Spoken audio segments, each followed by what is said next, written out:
سلطنت و نورستان ای اپنی خوبصورتی شاندار پہاڑوں، نیلگوں جھیلوں اور سنہری دھوپ کے لیے مشہور تھی۔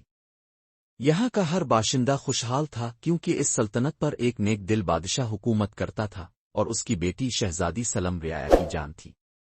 سلم بچپن ہی سے فطرت سے محبت کرتی تھی۔ وہ درختوں سے باتیں کرتی، پرندوں کو دانہ ڈالتی اور اکثر محل سے نکل کر عام لوگوں میں گھل مل جاتی۔ مگر سب سے زیادہ وہ جھیل ابن فیروز کو پسند کرتی تھی، جہاں کا پانی نیلگوں شفاف اور جادوئی تھا۔ ایک دن شہزادی تنہا جھیل کے کنارے بیٹھی سوچوں میں گم تھی۔ اچانک اس کی نظر پانی میں کسی چمکدار چیز پر پڑی۔ وہ چونکی جھکی اور ہاتھ بڑھایا تو دیکھا ایک نہایت قیمتی ہیرا پانی میں پڑا ہے۔ جیسے ہی اس نے ہاتھ بڑھایا، ایک بدصورت سبز رنگ کا مینڈک پانی سے باہر آیا اور ہیرا اپنی پیٹھ تلے دبا لیا۔ شہزادی حیران ہو گئی۔ ارے، تم نے ہیرا کیوں چھپایا؟ یہ تو شاید آسمان سے گرا ہے، شہزادی نے نرمی سے کہا۔ مینڈک نے گہری آواز میں کہا، یہ ہیرا تمہارے لیے آزمائش ہے شہزادی۔ ہر چمکدار چیز خزانہ نہیں ہوتی اور ہر بدصورت شے لعنت نہیں۔ شہزادی کو مینڈک کی باتیں عجیب لگیں، لیکن وہ سمجھ گئی کہ یہ کوئی عام مینڈک نہیں ہے۔ شاید قدرت نے کوئی راز اس کے ذریعے ظاہر کرنا ہے۔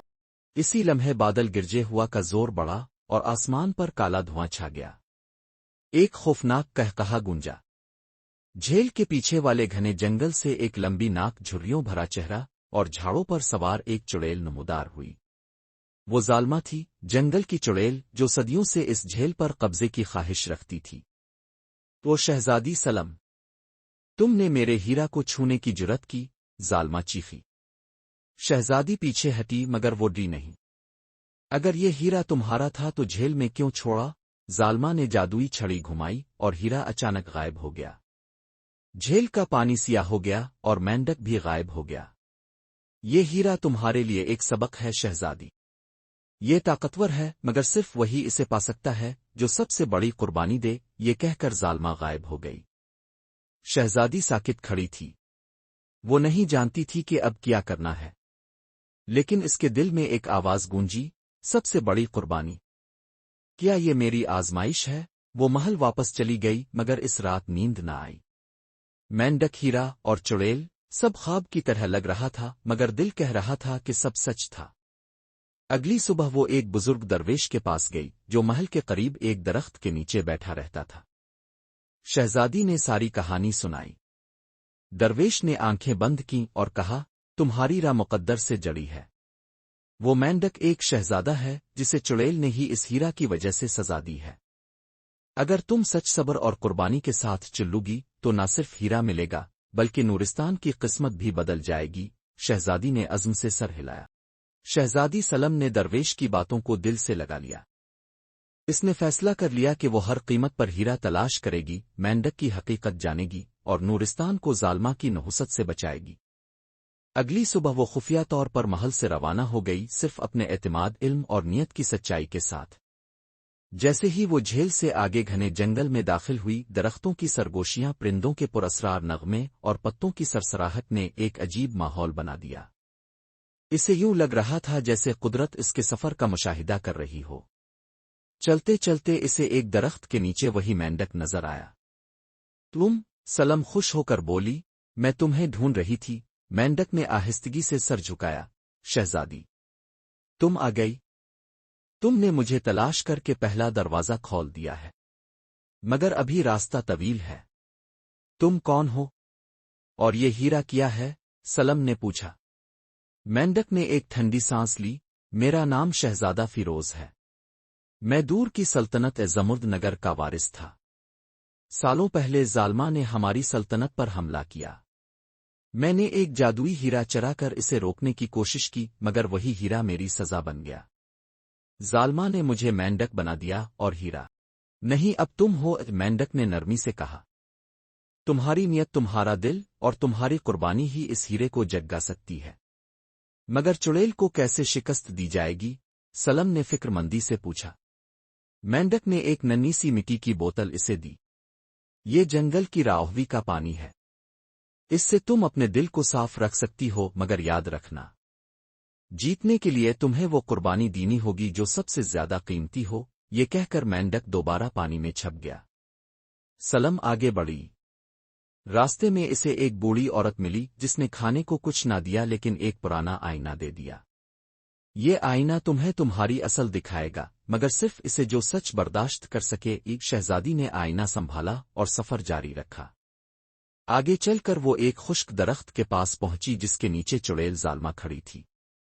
تو تم یہاں تک پہنچ گئی ننھی شہزادی، ظالمہ نے کہا، مگر کیا تم قربانی دینے کے لیے تیار ہو؟ اگر میرے لوگوں کی خوشی اور تمہارے ظلم کے خاتمے کے لیے کچھ بھی دینا پڑا تو میں تیار ہوں، سلم نے کہا۔ چڑیل ہنسی، تو پھر کل رات جب چاند پورا ہوگا میں تمہیں آزماؤں گی۔ اگر تم سچ ثابت ہوئیں تو ہیرا تمہارا ہوگا، اگر نہیں تم میری نئی پتھر کی مورتی بن جاؤ گی۔ شہزادی نے سر ہلایا۔ اسے کوئی خوف نہ تھا۔ وہ جانتی تھی کہ سچائی کے راستے میں آزمائشیں ضرور آتی ہیں مگر سچ کبھی ہارتا نہیں۔ رات گہری ہو چکی تھی۔ چاند آسمان پر مکمل چمک رہا تھا۔ ہر چیز پر ایک پراسرار چاندنی چھا گئی تھی۔ جھیل کا سیاہ پانی اب چمکنے لگا تھا جیسے کسی نے اس میں چاند کی روشنی قید کر دی ہو۔ شہزادی سلم خاموشی سے جھیل کے کنارے بیٹھی تھی، منتظر تھی چڑیل ظالمہ کی آزمائش کی۔ اچانک زمین کانپنے لگی۔ بادلوں نے چاند کو ڈھانپ لیا اور فضا میں ایک بھیانک قہقہا گونجا۔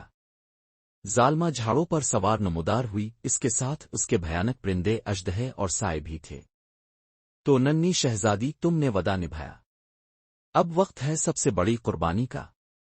کہو کیا چاہیے تمہیں؟ سلم نے نڈر ہو کر پوچھا۔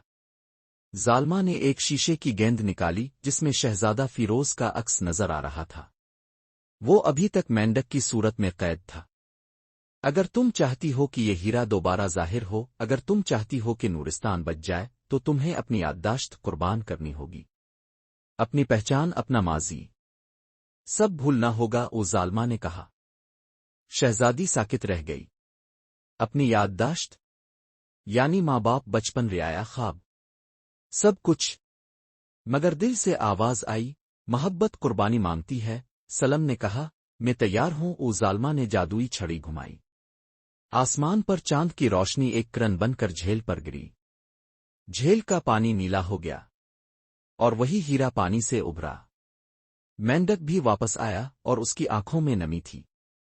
تم نے سچ میں یہ قربانی دینے کا فیصلہ کیا؟ مینڈک بولا۔ شہزادی نے کہا، اگر میرے بھول جانے سے تمہیں نجات ملتی ہے، اگر میرے جانے سے نورستان بچتا ہے، تو یہ سودا برا نہیں۔ ہیرا آسمان کی طرف بلند ہوا۔ ایک زوردار چمک ہوئی اور سب کچھ سفید روشنی میں ڈھک گیا۔ صبح ہوئی۔ نورستان کی فضا بدل چکی تھی۔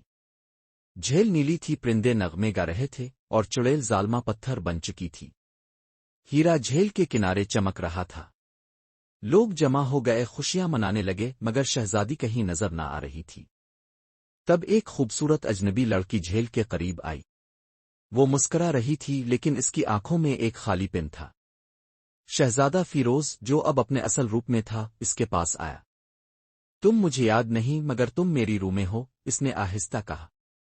شہزادی سلم نے حیرت سے اسے دیکھا، پھر نرمی سے مسکرائی۔ تم کون ہو؟ شہزادہ خاموش رہا مگر اس کے دل میں شہزادی کی محبت ہمیشہ کے لیے محفوظ ہو چکی تھی۔ اس نے ہیرا الفاٹ الف اور سلطنت کو اسے تحفے کے طور پر پیش کیا۔ نورستان میں خوشی کی لہر دوڑ چکی تھی۔ چڑیل ظالمہ کی شکست کے بعد جھیل دوبارہ شفاف ہو گئی تھی، درختوں پر سبزیاں لوٹ آئی تھیں اور رعایا نے سکون کا سانس لیا۔ سب نے سمجھا کہ شہزادی سلم کسی جادوئی قربانی میں فنا ہو گئی، مگر چند لوگ جانتے تھے کہ وہ زندہ ہے، بس اب اسے کچھ یاد نہیں۔ شہزادہ فیروز محل آیا جہاں بادشاہ اور ملکہ نے اس کا پرتپاک استقبال کیا۔ بادشاہ نے کہا، تم نے ہماری بیٹی کو بچایا، مگر وہ ہمیں پہچانتی نہیں۔ وہ شہزادہ خاموش رہا، پھر بولا، یادیں اگر سچی ہوں تو دل کے راستے سے واپس آتی ہیں۔ شہزادی سلم اب محل کے ایک کمرے میں رہتی تھی۔ وہ سب کے ساتھ نرمی سے پیش آتی، پھولوں سے محبت کرتی، جھیل کے کنارے اکثر بیٹھتی اور آسمان کو تکا کرتی جیسے کچھ یاد کرنے کی کوشش کرتی ہو۔ ایک دن شہزادہ فیروز اس کے ساتھ جھیل پر گیا۔ اس نے پرانا آئینہ اس کے سامنے رکھا جو اسے بوڑھی عورت نے دیا تھا۔ شہزادی نے جھجک کے ساتھ آئینے میں دیکھا۔ پہلے صرف اپنا عکس دکھائی دیا، پھر دھندلا سا منظر بننے لگا، ایک مینڈک، ایک چمکتا ہیرا، ایک چڑیل، اور ایک لڑکی جو قربانی دے رہی تھی۔ اس کی آنکھوں میں آنسو آ گئے۔ وہ پیچھے ہٹی، پھر شہزادے کی طرف دیکھا۔ تم وہ ہو نا؟ اور میں نے قربانی دی تھی، اس نے روتے ہوئے پوچھا۔ فیروز نے سر ہلایا۔ ہاں، مگر تم نے جو قربانی دی وہ کسی بھی بادشاہی سے زیادہ قیمتی تھی۔ اسی لمحے ہیرا جو بادشاہ کے خزانے میں محفوظ تھا روشنی بکھیرنے لگا۔ وہ خود بخود ہوا میں بلند ہوا اور جھیل کی طرف بڑھا۔ جھیل پر آتے ہی اس نے ایک ہلکی سی آواز میں کچھ کہا، جیسے ہیرا بول رہا ہو، سچائی، قربانی اور محبت، یہی میری طاقت ہے۔ ہیرا آہستہ آہستہ جھیل میں ڈوبا اور غائب ہو گیا۔ لوگوں نے خوشی سے نعرے لگائے، مگر سب سے زیادہ مسرور شہزادی اور شہزادہ تھے، کیونکہ وہ ایک بار پھر مل چکے تھے۔ بادشاہ نے سلطنت کا بڑا جشن منایا۔ سلم اور فیروز کی شادی دھوم دھام سے ہوئی، اور نورستان کی نئی حکمران بن کر سلم نے وہی سادگی، محبت اور عدل کو اپنی پہچان بنایا۔ ہیرا اب موجود نہ تھا، مگر اس کی طاقت ہر دل میں تھی۔ یہ کہانی ہمیں سکھاتی ہے کہ ہر چمکتی چیز سونا نہیں ہوتی، اور ہر بدصورت شے نقصان دہ نہیں ہوتی۔ قربانی سب سے بڑی طاقت ہے، خاص کر وہ جو دل سے دی جائے۔ یادداشت: دولت طاقت سب کچھ نہیں، اصل خزانہ سچائی، محبت اور خلوص ہے۔ جب انسان کسی دوسرے کے لیے خود کو بھولنے کو تیار ہو جائے، تب وہ